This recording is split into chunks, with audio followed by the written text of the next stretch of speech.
Alright guys, it's Chatterbox Reviews, coming at you guys with my review for Better Call Saul, the Season 5 premiere.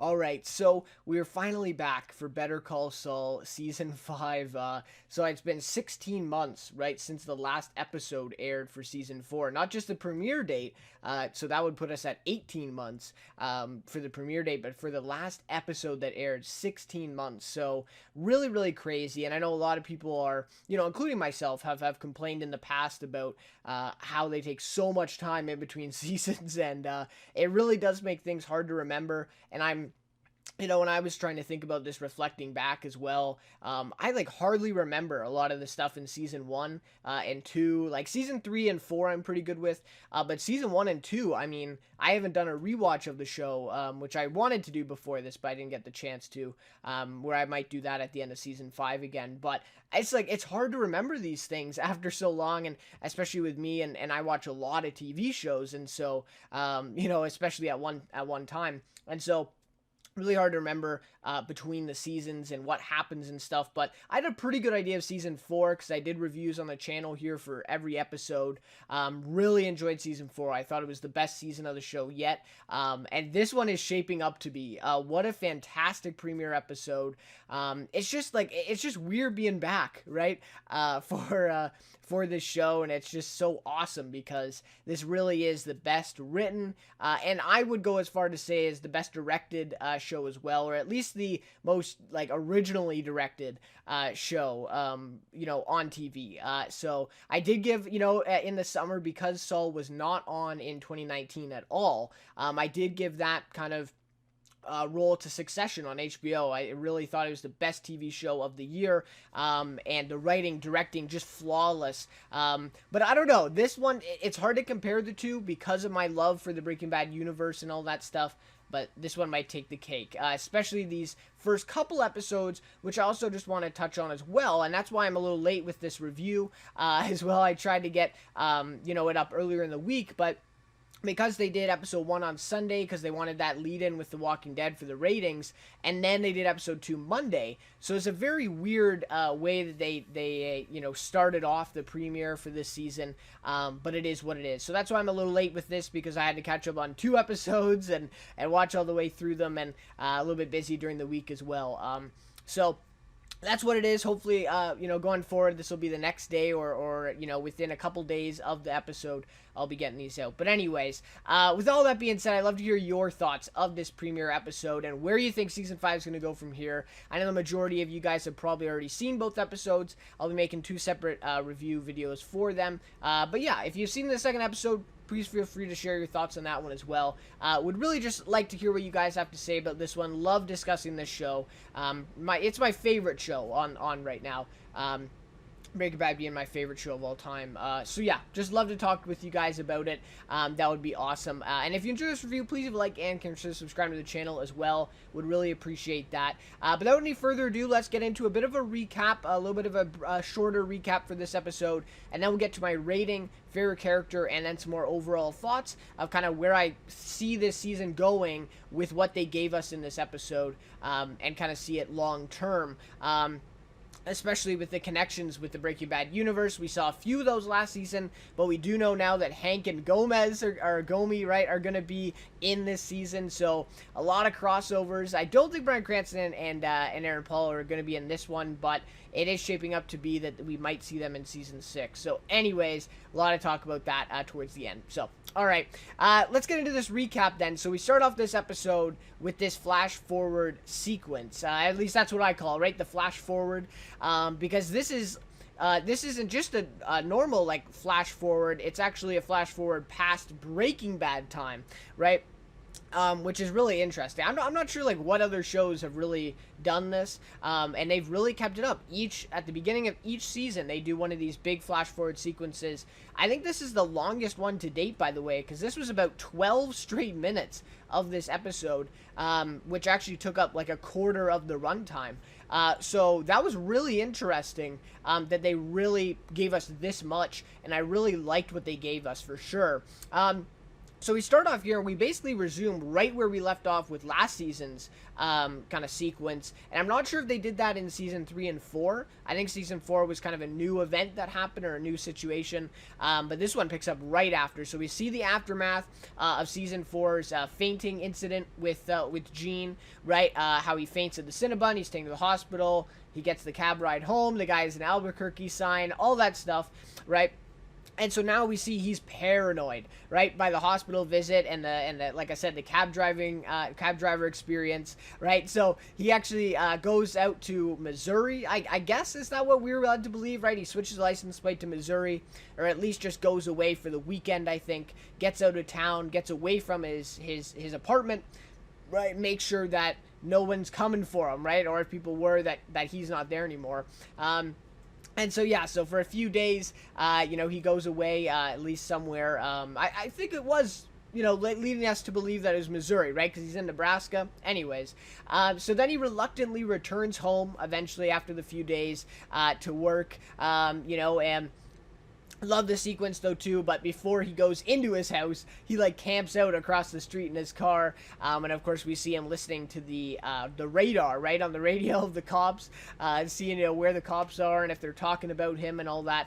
So he's just super paranoid. He thinks that he's been made, and people are coming for him and all this stuff. And meanwhile, nothing happened, right? Well, something does happen, but it's not, the cops aren't coming to break down his door or anything like that. So anyway, so he goes home eventually. He gets back in and goes then to work. I think it's the next day or a few days later. And on his lunch break at the mall at the Cinnabon, the cab driver from before comes up to him and makes him as Saul Goodman. So he recognizes him from Albuquerque. He says all this stuff about how he used to live in Albuquerque. He used to have one of his matchboxes, and all this stuff, right? And so he figures it out. And so, but the whole point of this sequence here is the tension that's built up, because we see, and they did such a great job of giving us this experience, how Saul or Jimmy or Gene, whichever you want, right? It's becoming confusing now, but the way he experiences this, because he looks out, he sees the cops in the mall, and then he sees the friend that's with them, and he's kind of suspicious, and we think he's kind of maybe an undercover. We get a little bit of kind of a Easter egg, if you will, to what happened to Badger in Breaking Bad, right? With the guy who didn't look like a cop at all, and then Badger talks to him, and he's an undercover. So I thought something similar might happen here, and so that's what they're playing on in this scene, the big tension of it, to see, is this guy an undercover cop? Is he getting him to admit it? And all this stuff. But it just ends up being a taxi driver, right, who just remembered him. So he asks him to do the Better Call Saul punchline, and Gene does it for him. And I think he does it here just because he knows that he's been made at this point. It's too late. He's just going to do it for him to get him away, get him out of his hair, and then he's going to go to the payphone right away and call.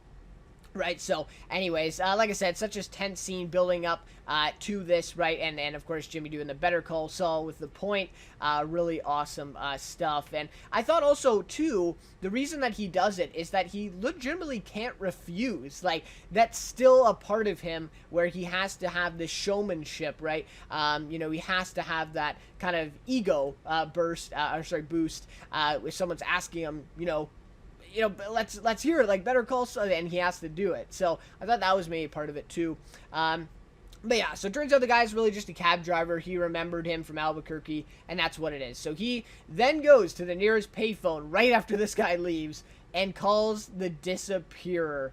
So that was awesome. And of course, it's Robert Forster, who we now know has passed, and a really kind of ironic way this happened, because I guess not ironic, because I think he was sick for a little bit. I might be wrong there, but I think that's what happened.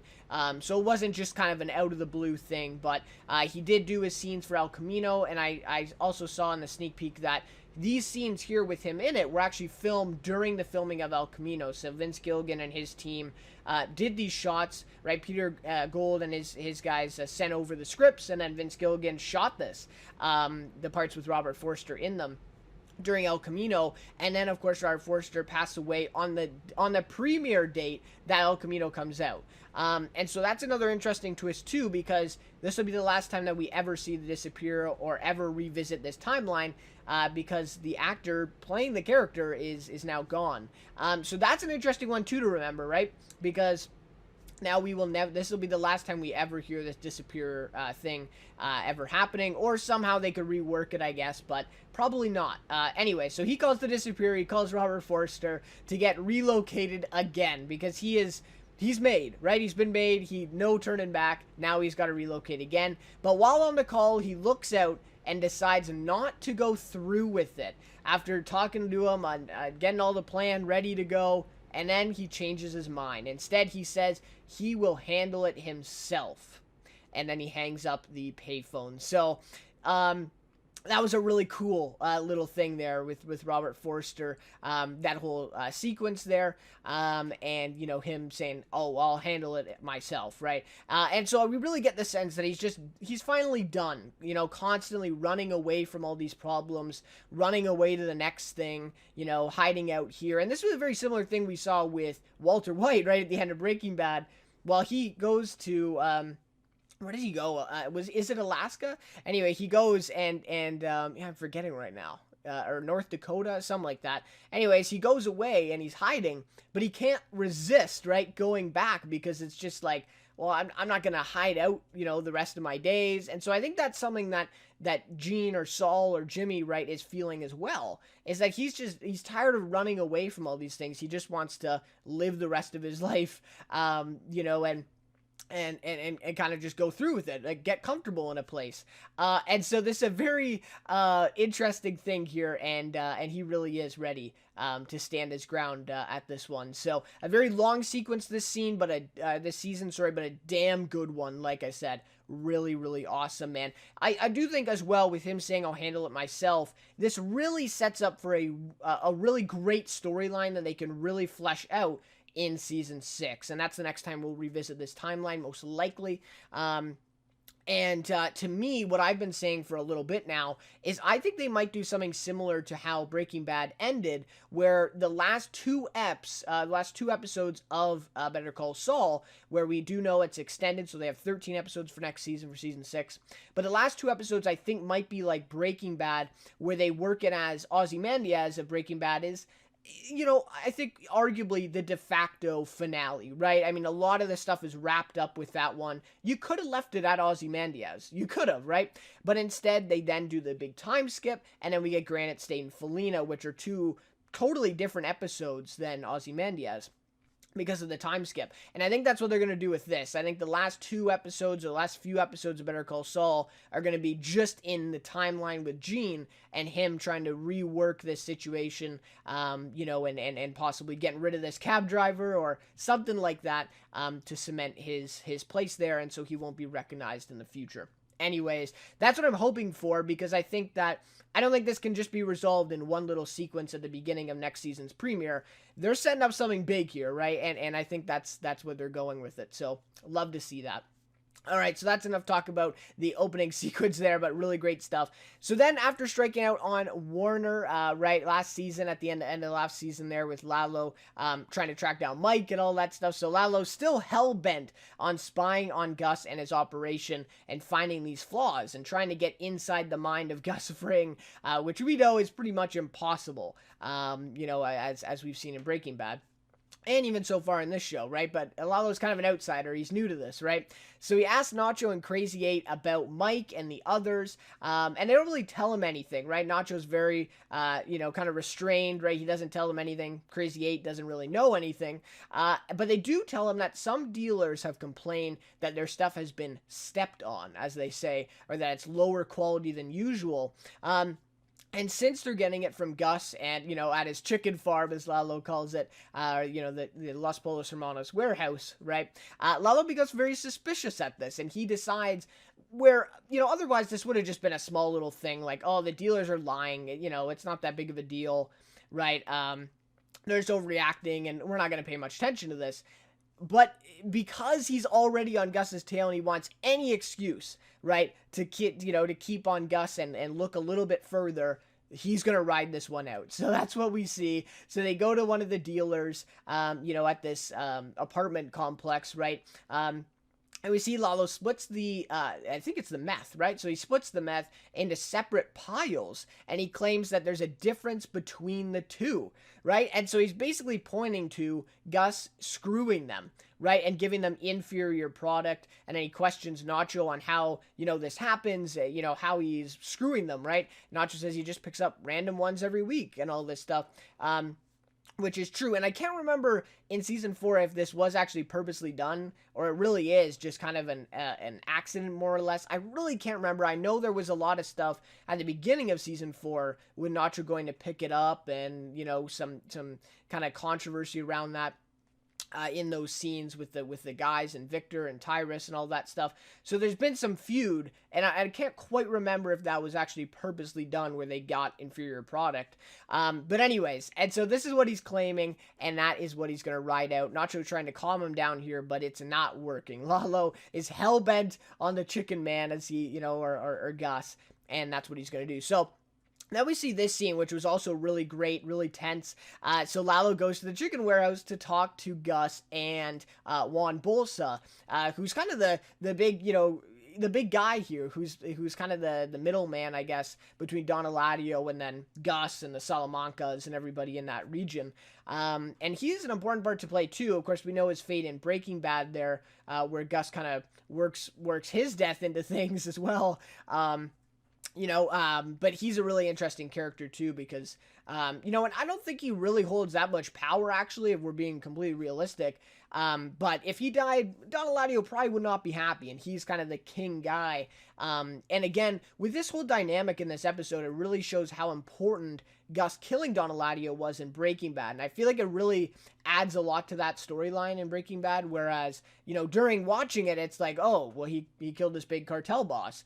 I don't think we quite get the whole dynamic in Breaking Bad really fleshed out, and that's what we're getting here. So it's really awesome to see this kind of dynamic with Gus and the Salamancas and how all this happens. But anyways, so we get this meeting between the three men. Gus concocts a whole story about how Warner stole product from them, right? And they had to replace it after tracking him down and killing him, which this Lalo, knows loosely, right? Like, this makes sense to Lalo because of what happened at the end of last season.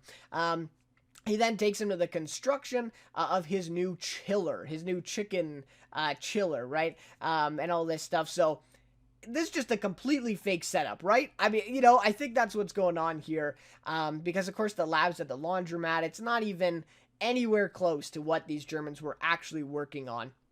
So the whole thing is just fake, and we see Lalo briefly meets Mike as well, who's standing around there and supervising the construction work, which I thought was interesting, but it makes sense, right? Because he knows Mike is part of it and part of something. And so to have Mike just there in one of the vests and be really just a construction supervisor adds a lot to Gus's story, right? And what they're all trying to make him believe.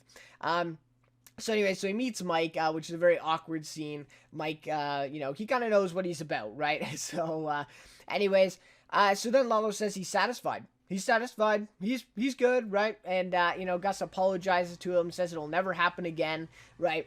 And then we see Juan Bolsa tells both the men that it's settled, and they must learn to coexist without any secrets, right? He tells Gus that Don Eladio is not happy, right? He's not happy with how this whole thing went down.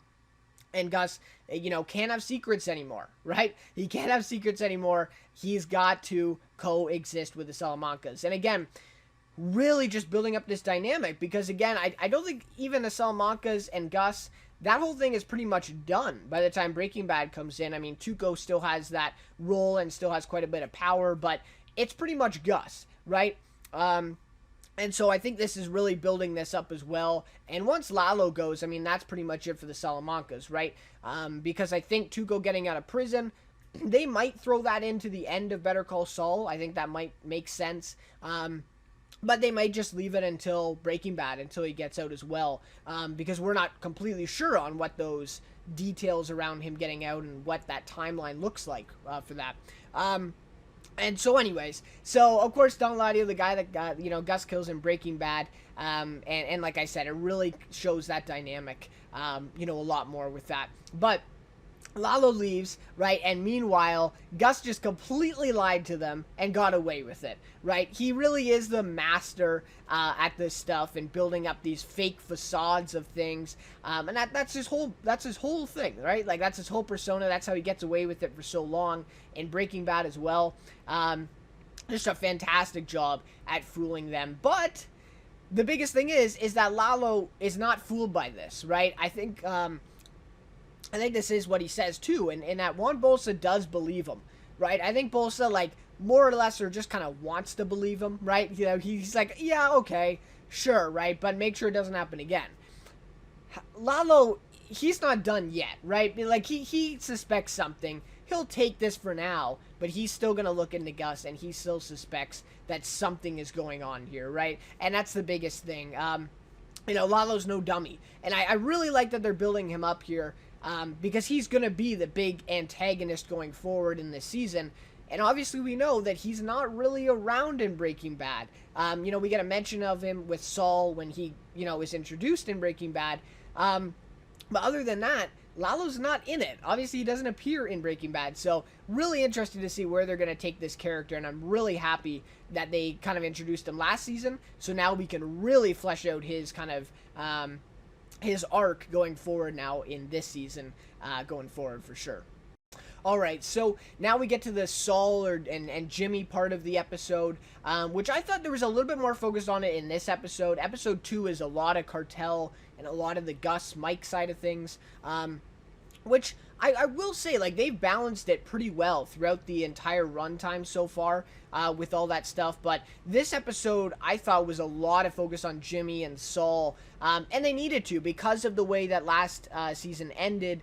We know kind of where the cartel stuff is going, but this whole Jimmy into Saul Goodman thing happening really fast, and I really like the way that they spend a lot of time on it in this episode. Though I will say I don't talk a lot about it in this recap. A lot of this recap is actually focused still on the cartel stuff a lot, but regardless. So anyways, to attract a new customer base, and to sell off the rest of his phones from last season, Jimmy comes up with an idea, of course, right? And it is really a Saul Goodman idea. So he sets up an event to give out free cell phones with his number on speed dial, right? He's got the one, like, all circled on there, right? You press the one, he's there. And what's the catchphrase? Speedy justice for all and all that stuff. So fantastic montage here. I mean, just fantastic. Also, a really great montage in episode 2. They are just the best at these montages. And we saw that with El Camino. We got some, I think, 2 or 3 really great montages in that, that are just fantastic. Like, and I will say too, I just want to quickly touch on this now, I guess. The directing with both these first episodes are guest directors who have never directed Better Call Saul before, and one of them did Breaking Bad, one episode in Breaking Bad in season 1. And the directing style is still so consistent and so great, that I think it does obviously boil down to the scripts then, if you really do have guest directors coming in. But I think it's also just a style that everyone recognizes and kind of buys into.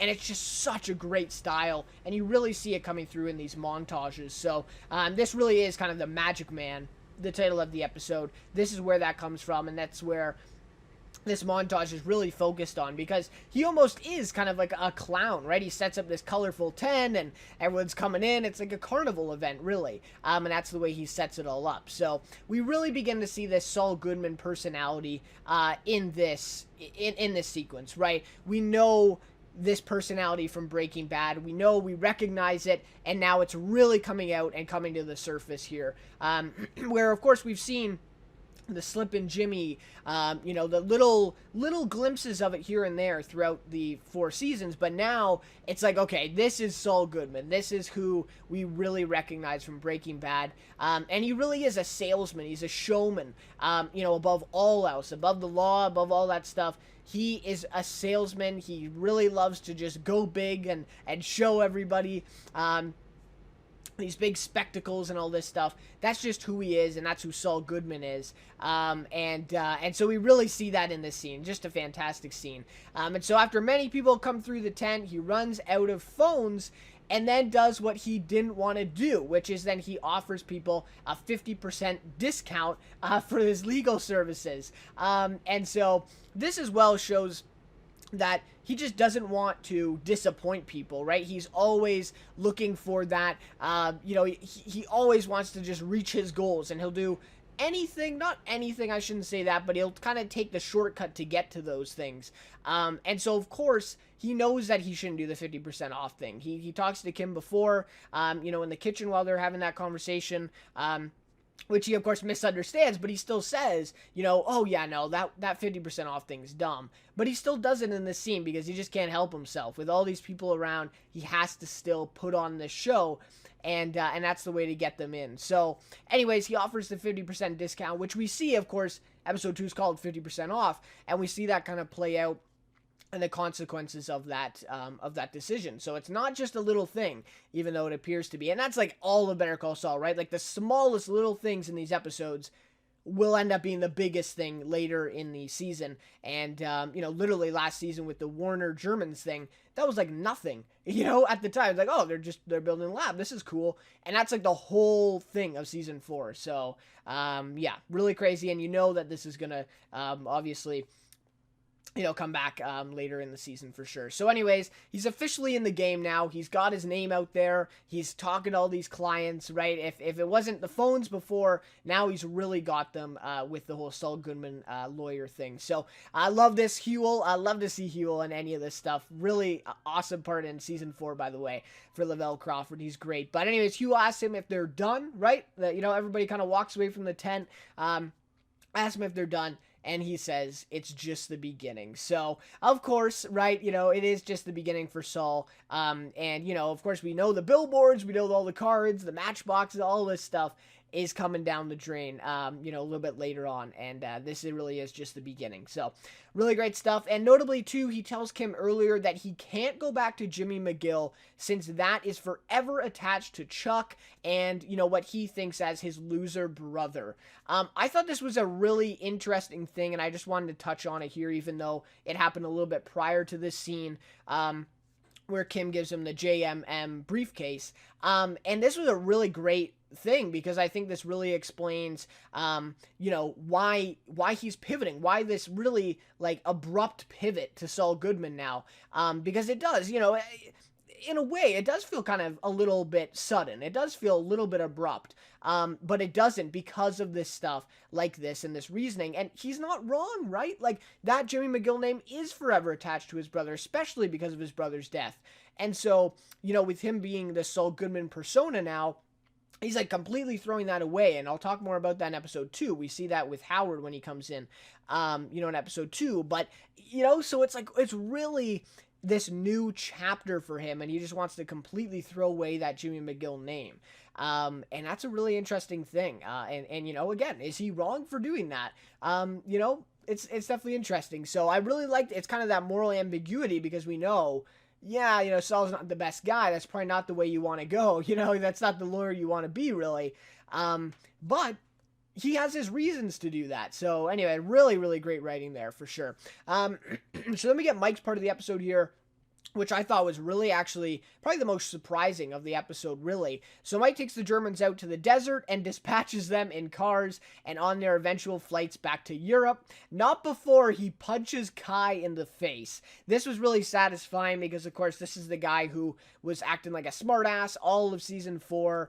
Mike got in a bit of a feud with him multiple times and all this stuff. So I like that. Again, maybe just a little bit late, though. Maybe this is something that we could have seen in season 4. Maybe this didn't have to boil over into the next season. It is what it is. So anyways, he punches him, and then the one German guy says Warner was worth 50 of them, right? He's worth 50 of their lives. That was a really funny little, moment there for him, saying something like that. And it really does enforce, Mike's regret over the whole situation. And that's, of course, going to be playing out in episode 2 and further on into the season, as we see, it looks like. So that was really great, too. But just kind of some comedic value as well. So they all promised not to tell anyone about it, right? Because they know the consequences. Let's be honest, right? Like, their head guy, their boss, Warner, just got killed, and he's just gone. Or at least they don't know he's killed, but they figure out, he got killed, he's gone, right? And so they know the consequences. They're not going to tell anybody about what happened here. And I believe that. Mike believes that, right? So now the Germans are officially gone forever, and I don't think we'll ever see them in the series again. But just what an interesting plot line. Like I said, who would have thought that would have been like the biggest plotline in season 4 for this thing? And it really turned into that. So now they're gone forever. And along with that, Gus then meets with Mike back at the warehouse, and Mike tells him the job's done. The Germans are gone. He believes that they will not tell anybody. And then so the Germans are gone, and now Gus tells them that they cannot resume construction at the laundry with Lalo on this side of the border. So the Germans are gone, and the lab hole idea is also gone. And so he actually brought Gale down to the lab at the end of last season, got him all excited about it, and of course we know where that's going in Breaking Bad. But now he just completely halts the whole thing over Lalo. And again, this really shows the power and this whole dynamic with Lalo in here, which is fantastic. Absolutely fantastic. So anyways, Gus says once he is dealt with, and Gus says he will be the one to deal with him eventually, that they will resume the construction. So the lab is going forward. It's not like they're just stopping it completely. They're stopping it until he deals with Lalo, but he's not quite sure how to yet. And of course, we see that in episode 2, he's going to use Nacho to do that. So Gus is really weary about Lalo here. And that's an interesting thing too, because we don't really know anybody that Gus is intimidated by. I mean, Breaking Bad, he kills Don Eladio, for God's sake. So this is really interesting that he's actually worried about Lalo. He sees him as a threat. He knows that he'll be able to take him out in the future, but right now, he's weary about him, he's a little worried. And so that's an interesting thing too. So anyways, Gus offers still to pay Mike. In the meantime, even though Mike's not doing anything for him, he wants to keep him on retainer. But Mike then walks away and tells him to keep the retainer. He walks away from Gus, which is, again, a really shocking thing here. I did not know that this would be the direction they take Mike in, because we know where he's going. Breaking Bad, he's Gus's right-hand guy, for lack of a better term, I guess. He's the guy. It just makes sense that he would ride it out with Gus now. But it does make sense as well, because this whole Warner thing really did get to Mike. And that's the first time that we've seen something like that really get to him. And we see now that he really hasn't made that transition into the Mike we know from Breaking Bad. Not yet. Not yet. And this Warner thing is really going to be the thing that pushes him there. And so I really like the way they're taking Mike's character this season, and this action here with him walking away from Gus. After he made him kill Warner, and he really didn't have to, right? I mean, let's, go back to that. He really didn't have to kill Warner there. But Gus forces him to. And Mike really didn't want to. He actually did kind of become friends with Warner. And so that's a really tough situation for him. And now, what will Mike do, right? What will Mike do? And we see a little bit of a glimpse of that in episode 2, where we see his character, and it's not good. So anyways, so then to end off, we see Kim talking to a client who just received a plea deal of 5 months. And this is back at the courthouse. But he wants to go to trial instead. He's really, he says, well, I could get off completely innocent, though, if I go to trial. But obviously a very risky thing. Anyway, so Kim's trying to get him to take the amazing deal. It really is. But he won't budge. So then Jimmy comes in. So Jimmy comes in to the courthouse, and she talks to him about what's going on. He suggests conning the guy. Right? Conning the guy and convincing him to take the deal. He's going to be the DA, and he acts as though, the deal is going to be taken off the table. And so he quickly concocts this whole idea to make the client take the deal, right? To make Kim's client want to take this deal and not go to trial, which is the best for him, right? And let's be honest, right? Like, this whole idea is to benefit the client. It's just that it's a little bit of a short-handed way in doing so. It's not really the ethical way, right? And this is what Kim recognizes right away. And we see Jimmy is super excited about this. He's like really wanting to do it. He's ready. And Kim has to hold him back. Like, she really has to restrain him here. And we see the way that Jimmy is really into this Saul Goodman persona. Like, he is too far gone almost now that he just, he has to come down to earth. And we see in this moment too where he's like, he kind of lapses back and he's like, oh yeah, okay, you're right, like I'll see you at home then, right? And so he kind of has to snap out of it because he's so used to now being in this persona. And we see Kim too. I think this is the first time that she really recognizes what this Saul Goodman can do and where he's going to go with this, which again is like the big central point of this season for Kim and Jimmy, and where this is going to go with his whole Saul thing. Really playing well. So anyways, Kim shuts him down. She's not ready to scam her own clients. And like I said, Jimmy walks away and she goes back to the client. And then she plays the con herself. So she does what Jimmy suggested her to do, but without Jimmy. So she plays the con, lies to him to get him to agree to the deal, right? Says that she'll try to talk to the DA about getting the deal back, right? But of course it's still on the table. Nothing happened, right? She obviously just lies to him to get him to agree to the deal, and he does. It works. It works. He agrees to the deal, and he gets the 5-month sentence. So then we see Kim goes to the stairway, throws her briefcase down distraught, and she's definitely impacted by this, right? She just doesn't feel comfortable doing what she just did. She knows it's for the betterment of her client, but she's not comfortable with doing that. And this is the second time now that she's taken Jimmy's advice reluctantly, and we see the effect that it has on her. We see at the end of season 4 with the whole Huel thing. She was not comfortable in doing that, but she reluctantly does it because she loves Jimmy and she wants to do stuff for him. She wants him to be successful, and wants to bring him up. And we see this, and this isn't even related really to Jimmy. This is just for her gain. This has nothing to do with Jimmy benefiting. And she does it anyway. So this is a really interesting way to set up the season arc for Kim. And again, the biggest thing of this season is, will she go with Jimmy to the dark side? Is she going to eventually become comfortable enough with doing this that she just keeps doing it, and then her and Saul kind of ride off into the sunset with these cons?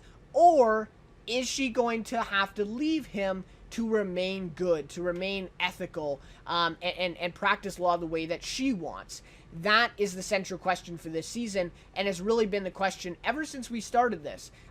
It's that Kim, will she go to the dark side with Jimmy, or will she have to leave him to remain good? And I think at this point she will have to leave him. That's kind of what they're setting up here, is that he's going full Saul, and she's either going with them or she's getting off, right? She's getting off the ride, and she's going to have to leave him. And so we're going to have to see where that comes to at this, towards the end of the season here, I'm assuming.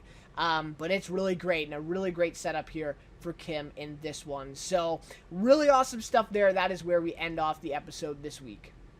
Alright, so in terms of a rating for this episode, I'm going to give this one a 4.8 out of 5. So, in terms of my rating system, I mean, usually I don't go below like a 4.2. I think like a 3.8 would be like really bad, but I typically don't check out shows that I don't love or like that I don't appreciate. And so, giving a low rating isn't something that I typically do. But a 4.8. A fantastic premiere episode. And I just want to say before I get into the specifics of this episode, this is the best written and directed show on television. I mean, it really is. I gave the kind of role or the title to Succession in 2018 in the summer, because that was like, season 2 of Succession is some of the best writing and directing I've ever seen on television. Just a fantastic show, and it's hard to compare the two, right? Because I really do love this universe, and it will always be kind of my favorite universe to play in, with Breaking Bad being my favorite show of all time. And Succession's still kind of a new thing. And so it's really hard to compare the two, but I will say I think this is just on a different level. It really is. It's the best directed and written show on television, and it's so great to be back, to have Better Call Saul on the air.